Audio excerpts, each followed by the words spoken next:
We hit 100,000 subscribers, and I was on TimCast IRL last night and did a live stream with all them.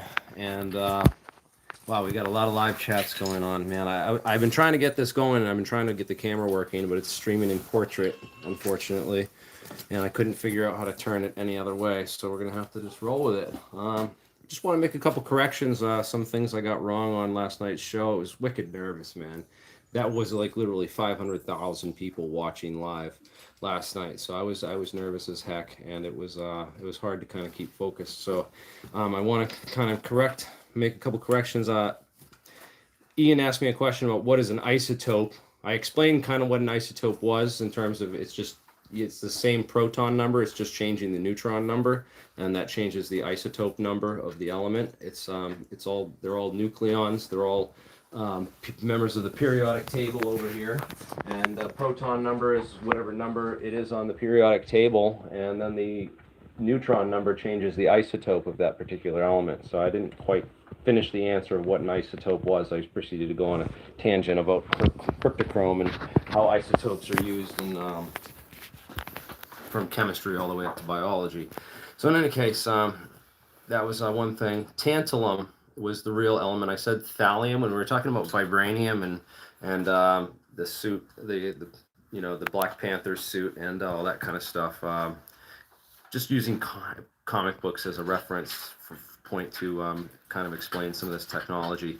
That was actually tantalum, not thallium. I said thallium. I just got them mixed up. It was actually tantalum. These are all nucleons that are usable for engineering. And then I mentioned monatomic iridium in the sample that we had, and it was there's actually a lot of interesting experiments that have been done with monatomic elements like monatomic gold and stuff related to producing quantum dot surfaces, what are called quantum dots, and spreading these kinds of things, monatomic elements on surfaces to trying to create these quantum materials or these quantum two-dimensional surfaces. But actually, it was not monatomic iridium. The actual thing in that sample was actually a zinc-doped cadmium selenide, or a cadmium sulfide nanoparticles. So, in any case, the Alcubierre warp drive was not the 1970s. He threw me way off because he said like 1950 or something. So I'm like, no, it wasn't until like after Star Trek. It was inspired by Star Trek. Because he's like, oh, it was. But anyways, the Alcubierre warp drive paper was published in 1994, and that was actually published. That was actually one of the first papers that started a huge wave of papers on faster than light travel, space-time metric engineering, and all that kind of stuff, like the Bernard Haish, as I mentioned, and Alfonso Rueda. Also, Todd Desiato, who was a member of our group, who improved off that work. But there was a number of papers that were came out post 1994 on kind of warp drive ideas and faster than light travel ideas, including Jose Notario, Lobo, Broderick, and Krashnikov, the Russian guy who did some of this work too. So cold fusion is pretty much key. The key to cold fusion is catalysis and confinement, as we've seen in our the experiments that have been done. Also, it's definitely coherent matter-like coupling involved with whatever is going on in cold fusion, either exotic vacuum objects or it's definitely coherent matter-like coupling because the lasers, shooting lasers at cold fusion experiments excites it and helps get positive results, as does the superwave phenomenon, which is key. So thank you all who came here from TimCast and are now subbed to this channel. Please check out our other program at AmericanAntigravity.com. We talked about the APEC conference. That's the Alternative Propulsion Engineering Conference that we hold, where we invite all the top scientists and all the people from the live chats on the last on TimCast. Right, there was a lot of PhDs in the live chat and on the and then leaving comments and stuff. And anyone who knows more than us about this stuff, and we're quite sure there's a lot of people out there that know more than us, because we consult with these subject matter experts all the time to teach us. And we're idiots. Yeah. Hey man, we're just basically, and we're not afraid to say it. I mean, my goal is to bring this information that's really complex out of theoretical physics and out of deep science textbooks and papers, and bring it to the mainstream so that people can understand it and talk about it on a regular level. And if I got to use comic books and Marvel Comics to do that, who cares, man? You know, so we consult with all these subject matter experts. We get stuff wrong. But the point is that I'm a leader, and I'm leading the way, and you need someone out there who's not afraid to make absolute fool of themselves, to kind of take all that brunt of it, so that the other people can kind of just fall in line behind me, and I can just sit there in the front and lead the way, and that's kind of what we've established here. So I said Einstein, and I know that Einstein had some connection to Brownian motion. But so that's why I mentioned him. But it's actually Robert Brown who it's named after. So that's another thing. But let's see. I don't know if there's anything else. I mean, there's a bunch of stuff that I forgot to mention and stuff. But that pretty much makes my list of corrections, I'm sure. And I noticed Michael Perrone in the live chat. He's a really smart guy. So definitely look out for his comments and read his comments, because he's constantly correcting me on stuff, and we appreciate that. We very much appreciate the smart people who are educated that come in and correct us on this stuff, because it's quite easy to get things wrong here and there. So I'm stopped actually on the way back from Tim's house, where we did the live stream last night. We left this morning, and New Jersey's on the way back, so we stopped here at the Falcon Space Laboratories, where we have pretty much a collection, or coordination on the East Coast. It's basically SpaceX of the East Coast here in Hawthorne, New Jersey. And we're trying to develop new technology to replace rockets, because Brexit was just the start. We need to completely get away from all the crap on this Earth, and we need to planet exit next. It's P-exit we're going towards. So whether we create a breakaway civilization and all the people who don't believe in this stay on Earth, or not, but we're getting the right team of like-minded people together to work on this and build the world's first warp drive. Whether that happens here, or it's whether we get it out of the laboratories where it's already being done, will remain to be seen. But in any case, wanted to talk about a little bit more. You want to get into theory, finish this theory part, or you want to get into some experiments and show us what's going on in the lab? Well, here? We can continue the theory part and show you the experiment. So yeah, the big thing for the experiment part, right, is if you go to a 1998 paper by Bernard Haish and Alfonso Rueda, it's called Inertia as a Reaction of the Vacuum to Accelerated Motion. This is the paper you want to look up. There's equation 30 in the paper, and this integral is left unsolved. Todd Desiato, who's our group's top physicist, done a ton of research on this, written several papers. He's the only one in the group that really has both the physics knowledge and the engineering knowledge to actually build this.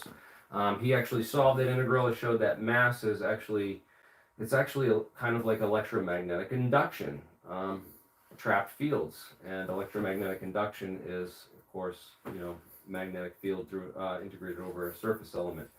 So this is what we're defining mass as. You can read those papers if you're interested in more of the theory and look up those names. Riccardo Storti is also a colleague of Todd Desiato, has a large amount of theoretical physics work related to the warp drive. But also watch Todd Desiato's video on his engineering model of this, so that to kind of get an idea of what we're working on and stuff. So yeah, man, a test dummy. We're basically lab monkeys. We got a couple super chats I'd like to read real quick. Let me jump on here and check these out. Caper2X said, "Have you been following the ideas about the Deep Space Fleet and Solar Warden?" No, I have not. Please let me know where I can find more information on that. Do you know anything about Space Warden and Solar Fleet? He's talking about the secret space program, how it protects the solar system. It's Oh, is that the secret space program? That's the Secret Space Program. Or Project Solar Warden. I'm not certain about this, but there was something that was paid for that the money went into I Solar want to Warden. know. Yeah. Sorry, I want to know when the we had another $10 super chat that looks like someone dropped before the chat even started. I don't know how to go back and find that. Can you do it on here? No, I only get No, one. I won't be able to do it. Someone dropped a super chat. I don't know if they left a comment, but please leave any questions if you want me to read your question. If you have any questions or anything for us, please capital all caps. Yeah, so that's the Gary McKinnon stuff, right? Solar Warden. Yeah, that's like it's basically that. No, I think he was talking about his. I don't know. I don't know what he's. Let's not talk about but, what we don't know about. And I don't know about it. So. Well, here's what we do know about, and this is something that I discovered on one of Jeremy's live streams. Actually, it was the first one I was on. In the comments, somebody mentioned the Alzafon experiment and put a link to it, and that brought me to this paper over here, which is Anti-Gravity of Present Technology. Anyone who's been on this stream before has probably seen this paper, and we're like hashing it out, keep on talking about it. This is one of the most difficult anti-gravity experiments to attempt, because of the amount of equipment you need and all that, but it also had the most promising results. Promising inertial mass reduction, which is key to, making a small amount of thrust, which is what all these other, drives create, fly around at the speed of light. So if you can make something weightless, you can really, achieve interstellar speeds. The way it does it is, first Frederick Alzafon was an amazing physicist. He learned general and special relativity from one of the people who Einstein said understood it the best in the world. And he found a couple mistakes. Who is that? What's the guy's name? I don't remember. I have to ask Joanna for that. But he found a couple mistakes in the theory and wrote his own paper. And he looks at gravity more of a incoherent field that comes from the core of the atom, because he's thinking pretty logically. We know that the core of the atom is what holds all the mass, and we know that mass brings about gravity. So there must be some connection between the mass and the core of these atoms to gravity. And what do we have in the core of the atom? We have a whole bunch of gyromagnetic spins. So it's basically a whole bunch of little gyroscopes all spinning around with different precessions and rotations, all completely incoherent. So the field that emanates from it must be incoherent as well. What happens if we create coherency, or what's a better term for that? Entanglement, or cohesion. Cohesion. Yeah. You unentangle the core of the atom. Normally it's entangled with everything else, and it's all incoherent and it's all random. It's a disentangle, and then you want to do entanglement so that you get it all coherent. I think it's the other way around. It's entangled now, and that's why you have inertial mass. But it becomes I see the way you're disentangled. Yeah, I see how you're thinking about it. Yeah, to separate it from the rest of the mass of the universe. Well, you're talking about entanglement with each other and versus entanglement with the rest of the universe. So that's kind of what you're breaking. You're breaking the entanglement with the rest of the universe, and you're entangling it with itself. Exactly. That's what Alzafon is trying to do with dynamic nuclear orientation. Now here is the book on dynamic nuclear orientation. There's not too many of these left. And it's by C.D. Jeffries. It is available online for free, but if you want a hard copy, you can buy it on Amazon. Frederick Alzafon's son, David Alzafon, wrote a couple books on this subject. Here is Gravity Control with Present Technology and the Top 10 UFO Riddles, which he kindly sent us. Basically, in this book, he goes into a attempt that was made by Frederick for this experiment, and they did it in the basement of a university in 1994, and apparently it created 80% weight loss within the first few seconds. What the experiment essentially is you're trying to create coherency in the core of the atom by first orienting the electrons, which is basically a magnetic field's orientation of electrons, and then you're using that to orient the core of the atom via the Larmor precession of the electron. You excite the electron and at its precise Larmor precession, which is the frequency at which its axis spins around, which happens way up in the gigahertz. We're talking microwave technology. So we had to get microwave generators and equipment in order to try that. Todd Luciato is on our team. He's trying nuclear magnetic resonance, which is another way to possibly achieve the same effect via flipping the entire core of the atom. So, and that happens in the megahertz range, which is much lower frequencies, which are, ham radio kind of equipment. And he's even trying it in the kilohertz range. It's possible to do the nuclear magnetic resonance at very low frequencies if you have a low magnetic field. It's all about the correlation between the magnetic field and the frequency. So in order to try this experiment, we needed lots of equipment, and here is the equipment we have right now. We can pan over here. This is the latest setup. It started off with this power supply that Jeremy Reese found at a, what was it, a lab junkyard sale or something? And when he pointed that out, we were already into Alzafon doing the X-band version of it with pretty low power. I had a traveling wave tube amplifier. There was problems with the laminarity of the field, or the homogeny of the magnetic field, because it's very important that the magnetic field be perfectly, flat throughout. So that brought around lots of problems. We need to get a new electromagnet for this experiment. But we tried it in the X-band. We saw some strange results at around 18% weight loss one time. I have a video of that on my YouTube channel, Falcon Space. You can check that out.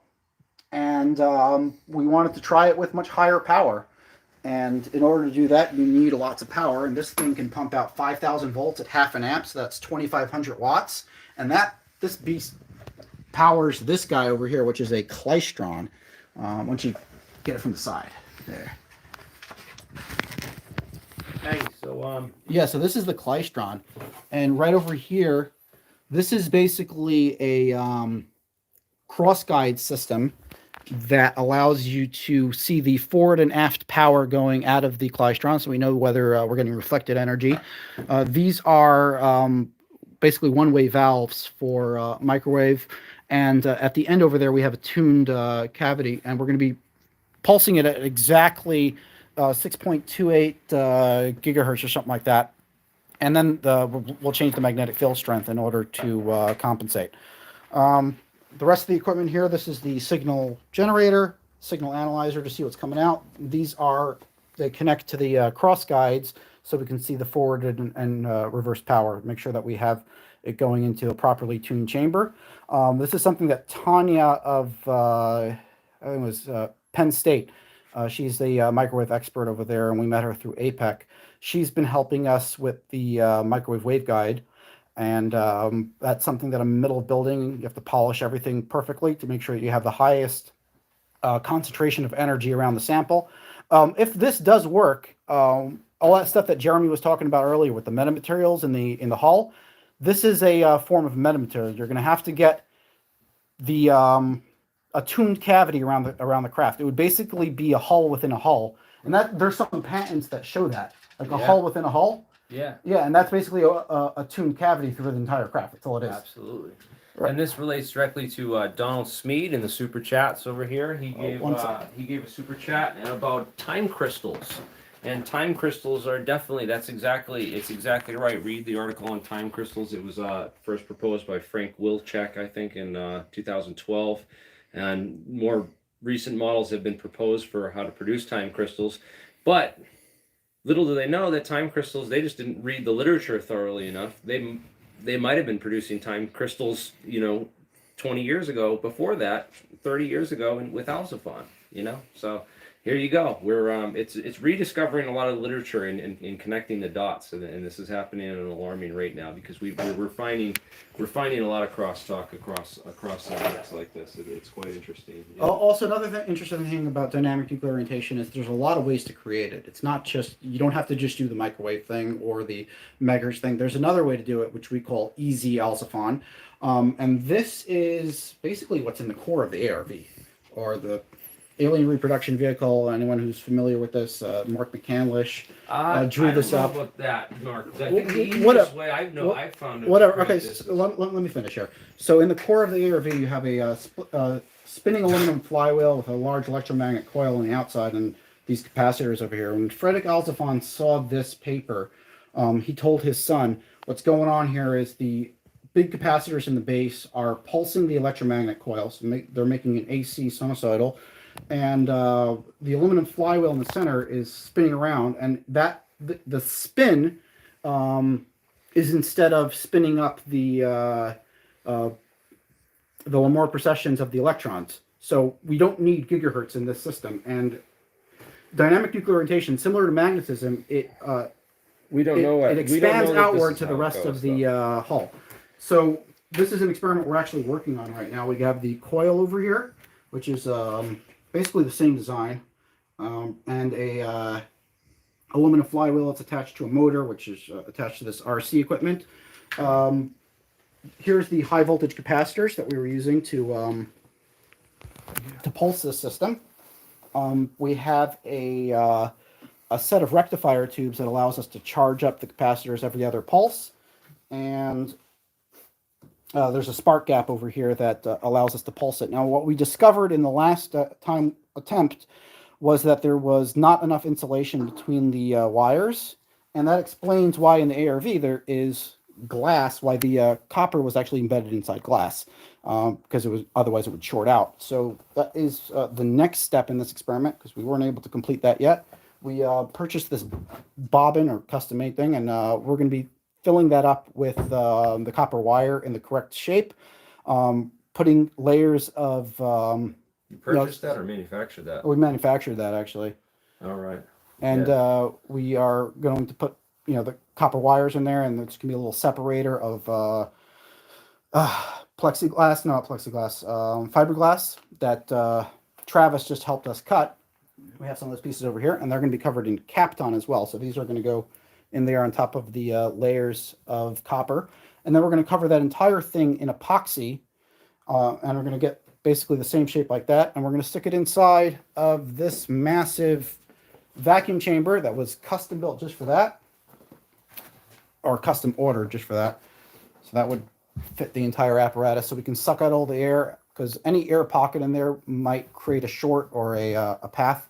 And of course the epoxy is a much better dielectric, which is what we're going for. We need to make sure that the coil has proper insulation and can be pulsed at very high voltages without arcing to itself, which is what we saw with the previous setup. Jeremy. BioNerd says he's a PhD candidate here in the audience, and he'd love to see us prove some Navy patents. That would be cool. Although I don't know that, like as we said with the Navy patents, like my suspicion is that stuff was, a lot of it was, because it's such a wide variety of different patents. Well, we have a patent. Fields. We have a patent that pretty much says how to build this inside a full-size craft, which is exactly what I would have done. Right. Which is basically have a hull within a hull, and you can vibrate the entire thing at its Lamore precession and have a large electromagnet in the core. I'd like to try that the room temperature superconductor experiment as well, but I know there's other ways to do the room temperature superconductor. That is a very difficult experiment, and that's not really related to anti-gravity. I know, but it might be, because the room temperature superconductors, what I found is that you can get room temperature superconductors with the polariton condensate, and that you might be able to produce the same kind of thing with what's called xenic surface waves or surface plasmon polaritons. This is something we were talking about earlier, is that the polaritons and the metamaterials and the really advanced metamaterials that you're talking about are kind of like the Rolls Royce or the McLaren F1 of flying saucers, and that's the Model T. And Alzafon with the microwaves is probably the next level up, but you can go higher than that. You can go way up into the terahertz range and have it vibrate within the hull of it, and really. It's waveguides. When you think of polaritons, it's just light that's traveling inside of a material. That's kind of exciton. It's an exciton, and then right. And if you get the material at the wavelength of the light beam or the light frequency that's in there, then technically you're going to be exciting the core of the atom and possibly creating a dynamic nuclear orientation, which is Is Brian Kelly's helium idea, is that using like superfluid helium, to as like a superfluid and rotating it? Because I know that Brian Kelly's been on the chats a while, and I've been trying to get him to come and present at APEC. I think he might hopefully be coming and presenting at APEC sometime in the future. So what's he about? he's always in the live chats, and I talk to him on Twitter all the time. Brian Kelly, he's just another guy that's been doing this for a long time, just like we're connecting with all over the world right now. So. Right, Greg Chase is another guy who always comments on my videos with very long, well thought out messages. I'm trying to get him into APEC as well. I think he did join the last session for a little bit. Also, don't forget to like and subscribe to the channel. We just hit 100,000 subscribers. Yeah, like That's and subscribe. massive. Yeah, also comment and leave a comment, and share this video if you can. I don't know. Let's wrap this up, man, because I don't want to make this too long, and unless we keep getting super chats, then we'll keep going all night. If we can go back to the dynamic nuclear orientation thing for a second. So I was saying that the core of the atom, you have a whole bunch of random spins, and that is where the inertial field comes from, because there's a connection between complex spinning motion, spinning motion and linear force.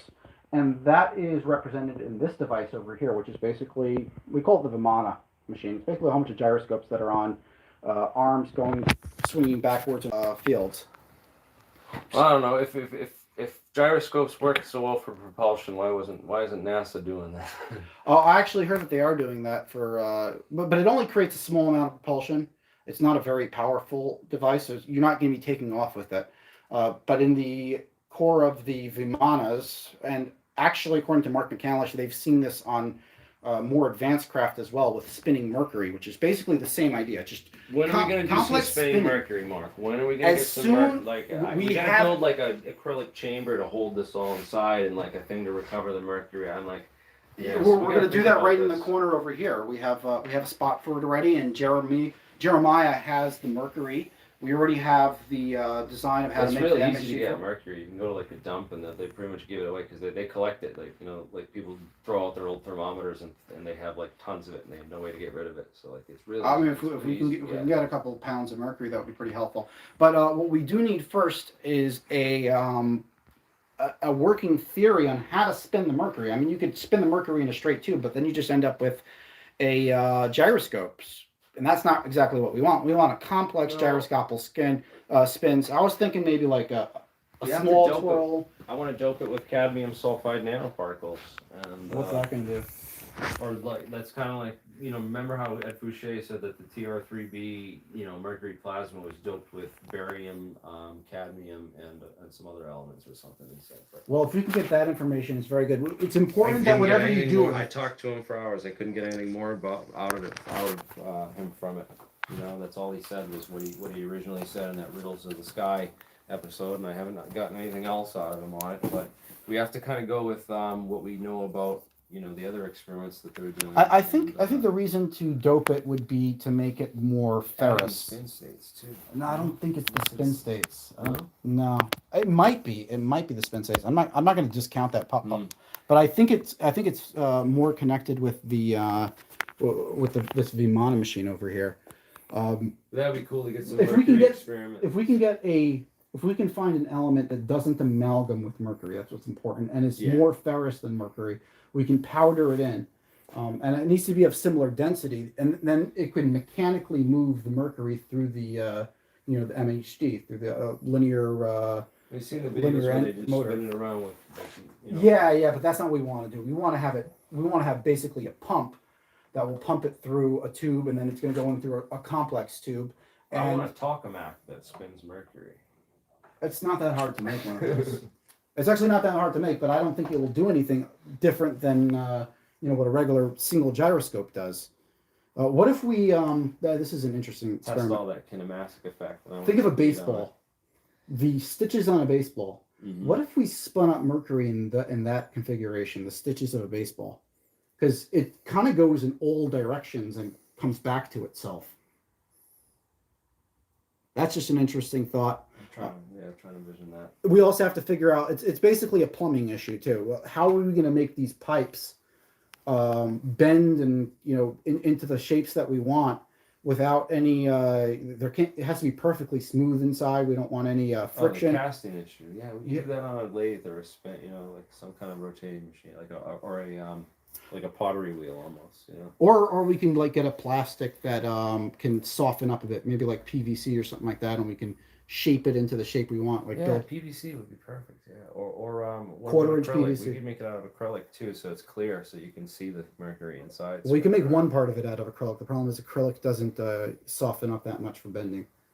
Oh, we can cast it. You cast it like like xylene. You can pour it in a mold. Well, you can't cast a pipe.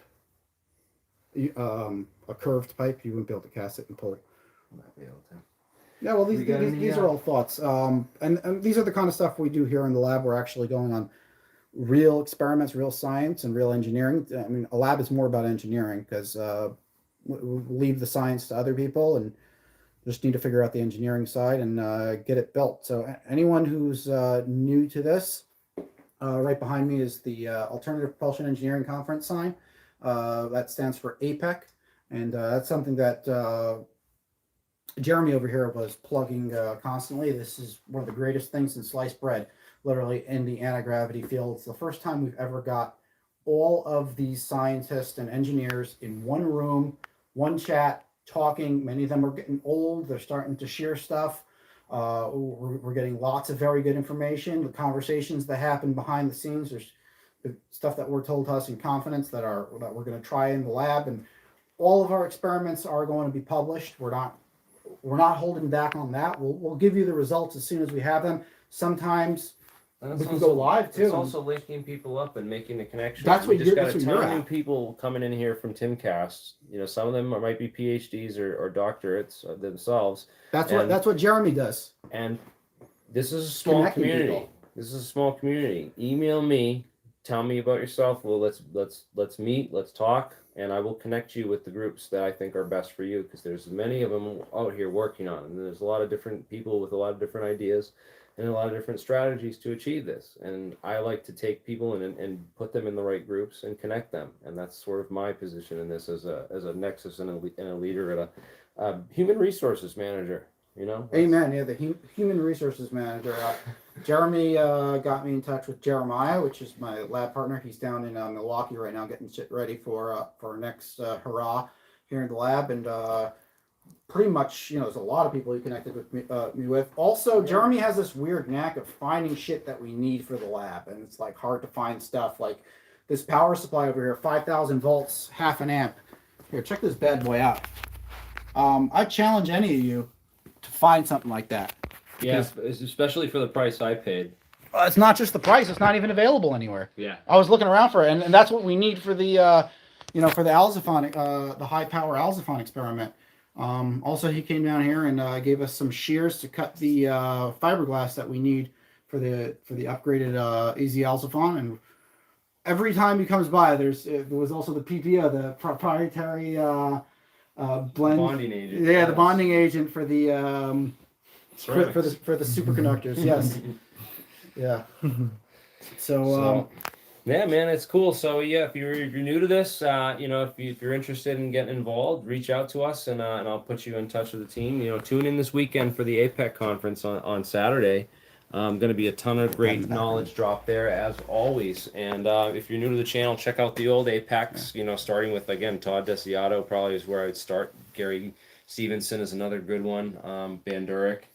Some of these guys. Check out Alzaphon too. Yeah, Alzaphon stuff, and altpropulsion.com is the website for APEC, and my YouTube channel is Falcon Space. You can check out some of the experiments that we've done there, and really share, like, and subscribe. This is only the start, guys. We did it. 100,000. The sky's the limit. Now we did it, man. We're doing this together. I think we deserve a UFO beer now. This is awesome. Oh, you got some beers, man? No, this is it. This is the UFO I don't beer. drink this. This has got coffee in it. Look at this. Who puts a coffee? Who puts coffee in beer? It's This delicious, is a coffee man. ale, dude. You want a Heineken? I like literally got one of these. I was like, oh, UFO Winter Blonde. I took a sip and I spit it right out. I actually like these. No, I got my Modelo's out there, man. I'm good. I'm gonna Okay. chop up that lime and I'm gonna wait on it. But yes, we got some. We can celebrate. So, guys, have a good night. Celebrate. We just hit 100,000 subs. Congratulations to all of us. And it's only up from here, guys.